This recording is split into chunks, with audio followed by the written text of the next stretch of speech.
بسم اللہ الرحمن الرحیم۔ آج درس قرآن جس سورت کا ہوگا اس سورت کا نام سورہ حجرات ہے۔ حجرات یہ پلورل ورڈ ہے حجرے کا، اور حجرہ کہتے ہیں ایسی جگہ کو جس کے چاروں طرف دیوار ہو اور اس چوہدی کے بیچ میں کچھ عمارت ہو، یعنی چھت والا حصہ ہو اور کچھ کھلا ہوا حصہ۔ نارمل کامن معنوں میں اگر کہہ لیں تو ایک گھر کو کہتے ہیں حجرات، تو اس کی جمع ہے حجرات، یعنی بہت سارے ایسے گھر یا بہت سارے ایسے کمرے۔ اس صورت میں اللہ تعالیٰ نے شروع کی آیتوں میں اللہ کے نبی جناب محمد رسول اللہ صلی اللہ علیہ وسلم کے آداب کا طریقہ اور کس طریقے سے ان کے سامنے بات کرنا ہے اور کیسے کرنا ہے وہ احکام اور وہ آداب ہم کو بتائیں۔ پھر اس کے بعد کچھ آیتیں ایسی ہیں جس سے مسلمانوں کے آپس کے حقوق کا پتہ چلتا ہے کہ ایک دوسرے کا کیا حق ہے، جماعت کا جماعت پر کیا حق ہے، یا ایک مسلمان کا دوسرے مسلمان پر کیا حق ہے۔ اس سے پہلے کی جو صورتیں ہیں، سورہ محمد ہے، سورہ فتح ہے، اس میں اللہ تعالیٰ نے جنگ و قتال کے بارے میں اس میں وضاحت کی ہے، کیسے غزوہ کرنا ہے اور کیسے، کل ملا کے اس میں خلاصہ یہ نکلا پہلے کی صورتوں میں کہ اسلام کو عالمی شہرت کیسے دلانی ہے، اسلام کو عالم میں کیسے پھیلانا ہے، اسلام کو عالم میں کس طریقے سے نافذ کرنا ہے۔ اور اس صورت میں اللہ تعالیٰ نے وہ احکام بتائے ہیں کہ اسلام کو اپنی ذات پر اور اپنے معاشرے میں کیسے نافذ کرنا ہے۔ یہ ہے سورہ حجرات کی چند چیزیں جس میں معاشرت پر بات کی گئی ہے کہ ہم کو اپنے معاشرے میں کس طریقے سے زندگی گزارنا ہے، کیسے رہنا ہے۔ اور معاشرت یہ اسلام کے 5 شعبوں میں سے ایک شعبہ ہے، جیسا کہ بتایا گیا تھا کہ ایک ایمانیات ہے، ایک عبادات ہے اور ایک معاملات ہے، اور چوتھی چیز وہ معاشرت ہے، 5ویں چیز اخلاقیات ہے۔ تو ان 5 شعبوں میں سے ایک شعبہ ہے معاشرت کا، اس چیز کو اس میں واضح کیا گیا ہے۔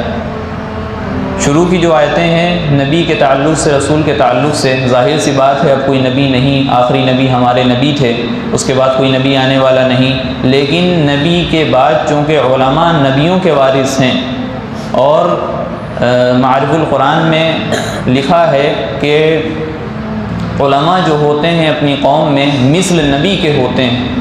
یعنی جو احکام نبیوں کے تعلق سے چند آداب، احکام تو نہیں کہہ سکتے، جو نبی کے تعلق سے آداب قرآن میں آئے ہیں وہی آداب ہم کو علماء کے سامنے بھی اپنانے پڑیں گے، اور خاص طور سے دانشور علماء، مرشد اور اپنے استاد علماء، ان کے سامنے یہ آداب ہم کو اس پر عمل کرنا پڑے گا اور آداب کا خیال رکھنا پڑے گا۔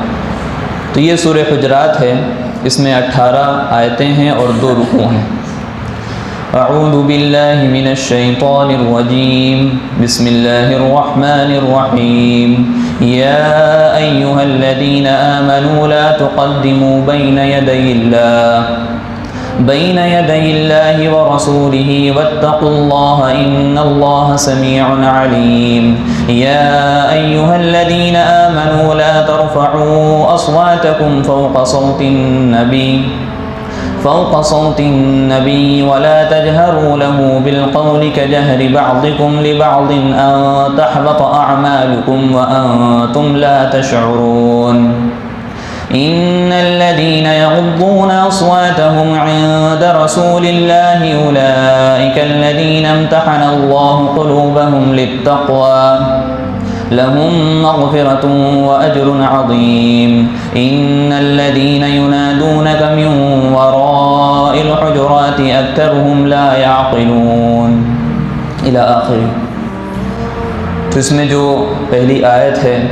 اس میں بتایا گیا کہ یا ایھا الذین آمنوا لا تقدموا بین یدی اللہ ورسولہ واتقوا اللہ ان اللہ سمیع علیم، اے ایمان والو تم اللہ اور اس کے رسول سے آگے نہ بڑھو، تم اللہ اور اس کے رسول سے آگے نہ بڑھو جب تک کہ اللہ کا اور رسول اللہ کا کوئی حکم نہ آ جائے، اس وقت تک کہ اپنی رائے کے مطابق کوئی عمل نہ کرو، اپنی رائے کے مطابق اسلام پر چلنے کی اور اسلام میں نئی چیز پیدا کرنے کی کوشش نہ کرو۔ اللہ کا انتظار کرو یعنی قرآن کا، اور رسول اللہ کا انتظار کرو یعنی حدیث کا۔ جب ان دونوں میں سے کوئی چیز آ جائے اس وقت تم کوئی عمل کرو اور اس میں جو ہے آگے اپنے قدم کو بڑھاؤ۔ آگے بتایا کہ واتقوا اللہ، اور اللہ سے ڈرتے رہو کہ اللہ ہر چیز کو دیکھنے والا ہے، ہر چیز کو سننے والا ہے۔ آگے فرمایا کہ ان اللہ سمیع علیم، جو چیز تم کر رہے ہو اس کو جاننے والا ہے، اور جو چیز تم کہہ رہے ہو اس کو سننے والا ہے۔ لہٰذا اللہ اس کے رسول کے آگے بڑھنے کی ہمیں اجازت نہیں ہے۔ اللہ کا اگر حکم آ جائے تو ہمیں خاموش رہنا پڑے گا، رسول اللہ کی کوئی حدیث مل جائے تو ہمیں اسی پر جمنا پڑے گا۔ امام ابو حنیفہ رحمۃ اللہ علیہ اور امام شافعی، امام احمد بن حنبل، امام مالک رحمۃ اللہ علیہ مجمعین، ان لوگوں نے جو مسئلے استنباط کیے ہیں اور اس کے بعد خود کیونکہ یہ مجتہد تھے، اس کے بعد جب مسئلے بتا دیے، لکھ دیے، پھر یہ فرمایا کہ اگر میرے مسئلے کے خلاف، اگر میرے اجتہاد کے خلاف، اور بلکہ خلاف نہیں، میرے اجتہاد کے مقابلے میں کوئی حدیث، صحیح حدیث اور قرآن کی کوئی آیت مل جائے تو میرے مسئلے کو اٹھا کر دیوار پہ مار دینا، اس قرآن کی آیت کو اپنا لینا۔ تو ان اصحاب خیر جو خیر القرون میں داخل ہیں، یعنی بہت اچھے زمانے میں وہ رہتے تھے، ان لوگوں کے اندر یہ چیز تھی کہ لا تقدموا بین یدی اللہ و رسولہ، کہ اللہ اس کے رسول سے آگے بڑھنے کی ہمت اور جرأت نہیں ہوتی تھی۔ ان کی رائے اور ان کے قول کو ہی سب حرف آخر سمجھتے تھے اور آخری بات سمجھتے تھے، اس کے بعد کسی کی بات ماننے کی ان کے اندر گنجائش ہی نہیں ہوتی تھی۔ تو ہم کو بھی آج چاہیے کہ اللہ کے حکم کو ہر کام میں دیکھیں اور رسول اللہ کے طریقے کو ہر کام میں دیکھیں، نہ سمجھ میں آئے، نہ ملے تو علماء سے پوچھیں، کیونکہ ابھی ہم نے بات بتائی کہ علماء مثل نبیوں کے ہیں، ان سے ہم رہنمائی حاصل کریں، کیونکہ انبیاء نے جو کام کیا ہے، جو چیز چھوڑ کر کے گئے ہیں، وہ علم چھوڑ کر کے گئے ہیں، اور علم کے وارث ہمارے علماء حضرات ہیں۔ تو ان سے ہم چیزوں کو سیکھیں، شریعت کو سیکھیں کہ اللہ اس کے رسول اس معاملے میں کیا کہتا ہے، ہم کو وہ طریقہ بتائیں۔ تو پتہ یہ چلتا ہے کہ اللہ اس کے رسول سے آگے نہیں بڑھنا ہے، اور عوام کے لیے معاملہ یہ ہے کہ ہم علماء سے جڑیں، ان کی بات کو بھی ہم نہ ٹھکرائیں، ان کی بات جو سامنے سے آئے اس کو ہم سمجھیں، شرعی طور پر اگر ہے تو اس چیز کو ہم لیں، اور شرعی طور پر نہیں ہے تو ہم اس کے دوسرے معاملات میں اس کو دیکھا جائے۔ ٹھیک ہے۔ دوسری آیت میں فرمایا کہ یا ایھا الذین آمنوا لا ترفعوا اصواتکم فوق صوت النبی ولا تجہروا له بالقول کجہر بعضکم لبعض ان تحبط اعمالکم وانتم لا تشعرون۔ اس آیت کا شان نزول یہ ہے کہ قبیلہ بنو تمیم ایک تھا مدینے میں، جس کو اعرابی کہتے ہیں، اور اعرابی کو ہم اپنی زبان میں کہیں تو تھوڑا سا ان کے اندر، اگر ان کی توہین نہ ہو اللہ معاف فرمائے، تھوڑا سا ان کے اندر گوار پن تھا، یا یہ کہہ لیں کہ دیہاتی تھے، ایک دم خالص دیہاتی تھے، یا یہ کہہ لیں کہ ان کے اندر تہذیب نہیں تھی، وہ مہذب نہیں تھے، مثقف نہیں تھے، اس طریقے کے لوگ تھے، ان کو ادب وغیرہ کا زیادہ خیال نہیں ہوتا تھا۔ آج ہم لوگ دیکھ لیں اپنے زمانے میں کہ شہر والوں کے اندر جو ادب ہوتا ہے وہ دیہات والوں کے مقابلے میں زیادہ ہوتا ہے، یہ نہیں کہہ رہے نہیں ہوتا، لیکن مقابلے میں زیادہ ہوتا ہے۔ تو اسی طریقے کے وہ بنو تمیم کے لوگ تھے، اور اپنے سردار چننے کے لیے وہ آئے تھے، اپنے بنو تمیم کے قبیلے سے آئے تھے مدینہ۔ جب وہ پہنچے تو دوپہر کا وقت تھا، اور دوپہر کے وقت میں اللہ کے رسول علیہ الصلاۃ کا معمول تھا کہ کھانا کھانے کے بعد یا ظہر پڑھنے کے بعد قیلولہ کیا کرتے تھے، تھوڑی دیر آرام کرتے تھے، استراحت کرتے تھے۔ تو اپنی ازواج مطہرات جو کہ مدینہ منورہ میں 9 ازواج تھیں، ان میں سے کسی کے حجرے میں تھے، حجرات جو آیا نا، کسی کے حجرے میں آرام فرما رہے تھے۔ تو جب وہ لوگ آئے تو بہاری سے دروازے سے چلانے لگے، یا محمد اخرج الینا، یا محمد اخرج الینا، یعنی کہ نام ان کا لینے لگے، اللہ کے نبی کا۔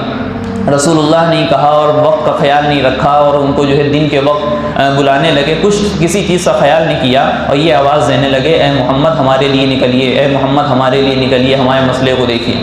تو اس موقع پر اللہ تعالیٰ نے یہ آیت نازل فرمائی ان لوگوں کے لیے، ان لوگوں کے تعلق سے۔ اب تو سبھی کے لیے ایک قانون بنا دیا گیا اس تعلق سے۔ کیا فرمایا کہ اے ایمان والو، اپنی آواز کو اللہ کے نبی صلی اللہ علیہ وسلم کی آواز سے اوپر نہ کرو،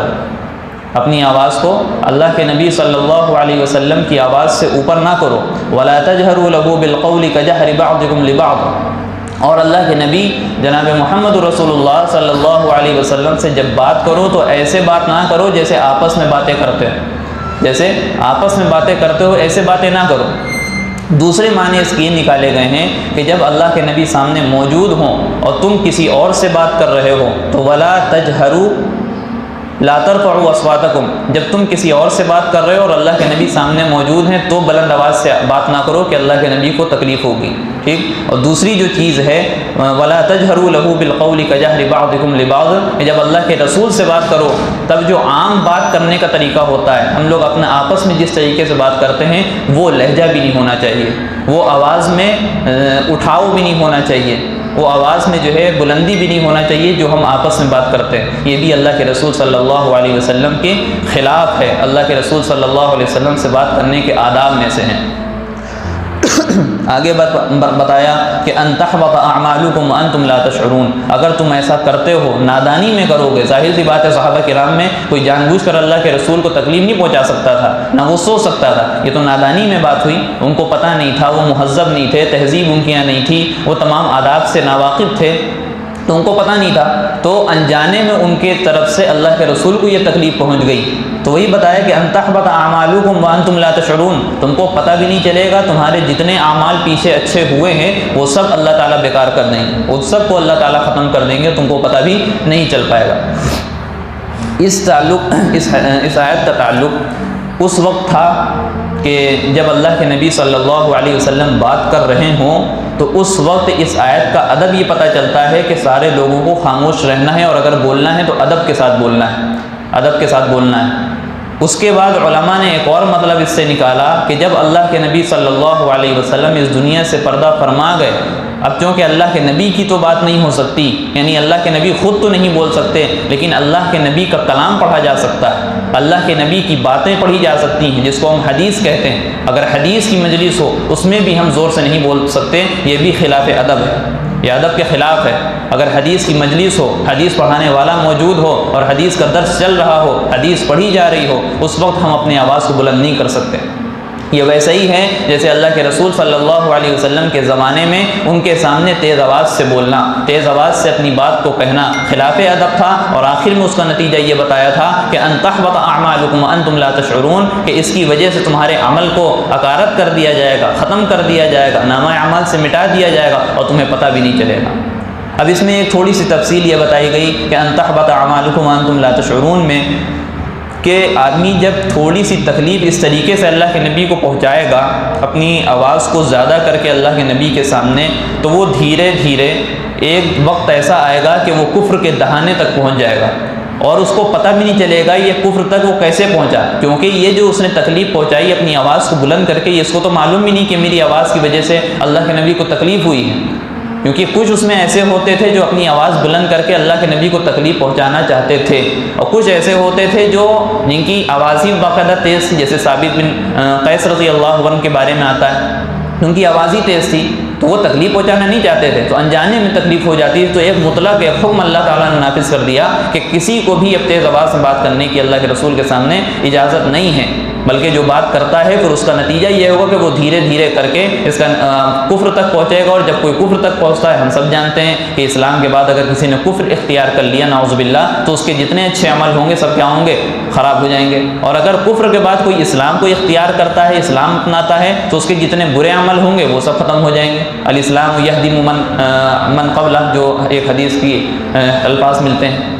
کہ اسلام جو ہے پیچھے کے سارے گناہوں کو معاف کر دیتا ہے۔ تو ہم کو اس سے پتہ چلا کہ نبی کے سامنے نہیں بولنا ہے، تو آج کے ماحول میں، آج کے معاشرے میں اگر ہم کو سمجھنا ہے تو نبی کی جب حدیثیں پڑھی جا رہی ہوں، نبی کی کوئی حدیث پڑھنے والا سامنے موجود ہو، یعنی کوئی بڑا عالم موجود ہو، کوئی مرشد موجود ہو، کوئی استاد موجود ہو، تو اس کے سامنے ہم کو اپنی آوازوں کو پست رکھنا ہے۔ اگر ہم نے پس نہیں رکھا تو یہ خلاف ادب ہوگا، اور ان تحبط اعمالکم وانتم لا تشعرون کے زمرے میں ہم آ جائیں گے، اور ہمارے اعمال اکارت ہو جائیں گے، ہمیں پتہ بھی نہیں چلے گا، ہم کو یہ بھی نہیں پتہ چلے گا یہ کیوں ہوا، کیونکہ ہم نے تو انجانے میں اپنی آواز کو بلند کیا تھا۔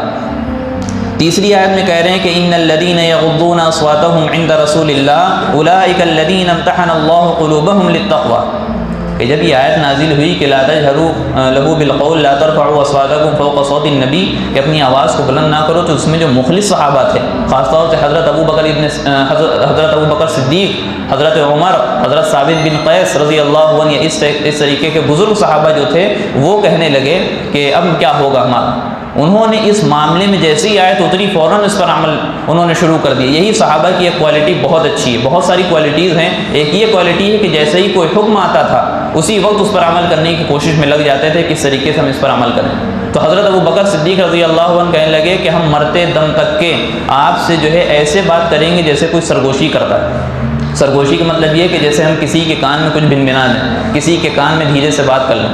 تو انہوں نے کہا کہ مرتے دم تک ہم ایسی بات کریں گے. حضرت عمر فاروق اعظم رضی اللہ عنہ کے بارے میں صحاح میں آیا ہے کہ وہ اس طریقے سے پھر بات کرنے لگے کہ اللہ کے رسول کو کبھی کبھی پوچھنا پڑتا تھا کیا کہہ رہے ہو, دوبارہ یعنی سوال کرنا پڑتا تھا. یہ قرآن کی آیت پر عمل تھا, ان کے اندر جذبہ تھا. اور ثابت بن قیس رضی اللہ عنہ کے بارے میں ان کی چونکہ آواز بہت تیز تھی, پیدائشی طور پہ تھی, نیچرل تھی, جان بوجھ کر تیز نہیں بولتے تھے, تو انہوں نے کہا کہ جب یہ آیت نازل ہوئی کہ اپنی آواز کو بلند نہ کرو ورنہ تمہارے اعمال خراب ہو جائیں گے, تو حضرت ثابت بن قیس رضی اللہ عنہ کہتے ہیں کہ ہم رونے لگے, ہم پریشانی میں مبتلا ہو گئے. اور اس کے بعد حال یہ ہوا کہ ہم نے اپنی آواز کو دھیرا کرنا چاہا اور اس کو دھیرا کیا اللہ کے رسول صلی اللہ علیہ وسلم کے سامنے. تو وہ صحابہ کے اندر یہ کوالٹیز تھیں کہ اپنی آواز کو, بلکہ قرآن کی آیت جب کوئی حکم نازل ہوتا تھا اس پر عمل کرنے کی فوراً کوشش کرنے لگتے تھے اور فوراً اس پہ لگ جاتے تھے. تو وہی قرآن کہہ رہا ہے کہ ان الذین یغضون اصواتهم عند رسول اللہ, کہ وہ لوگ, یقیناً وہ لوگ جنہوں نے اللہ کے رسول صلی اللہ علیہ وسلم کے پاس میں, نزدیک میں ان کے پاس اپنی آوازوں کو پست کر لیا ہے, اپنی آوازوں کو کم کر لیا ہے. وہ لوگ کون ہیں؟ ظاہر سی بات ہے صحابہ ہیں. اولئک الذین امتحن اللہ قلوبهم للتقوی,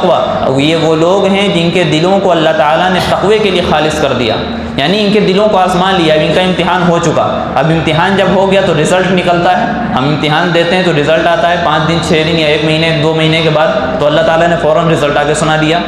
کہ جب ان صحابہ کے دلوں کو اللہ تعالیٰ نے چن لیا کس کے لیے؟ تقوی کے لیے, تو آگے رزلٹ یہ آ رہا ہے کہ لہم مغفرۃ و اجر عظیم, کہ ان کے لیے مغفرت ہے اور اجر عظیم ہے. ویڈیو اگر اچھی لگی ہو تو لائک کریں, شیئر کریں اور چینل کو سبسکرائب کرنا نہ بھولیں, اور ساتھ ہی ساتھ بیل آئیکن کو پریس کریں تاکہ نئی ویڈیو کی نوٹیفیکیشن آپ کو ملتی رہے.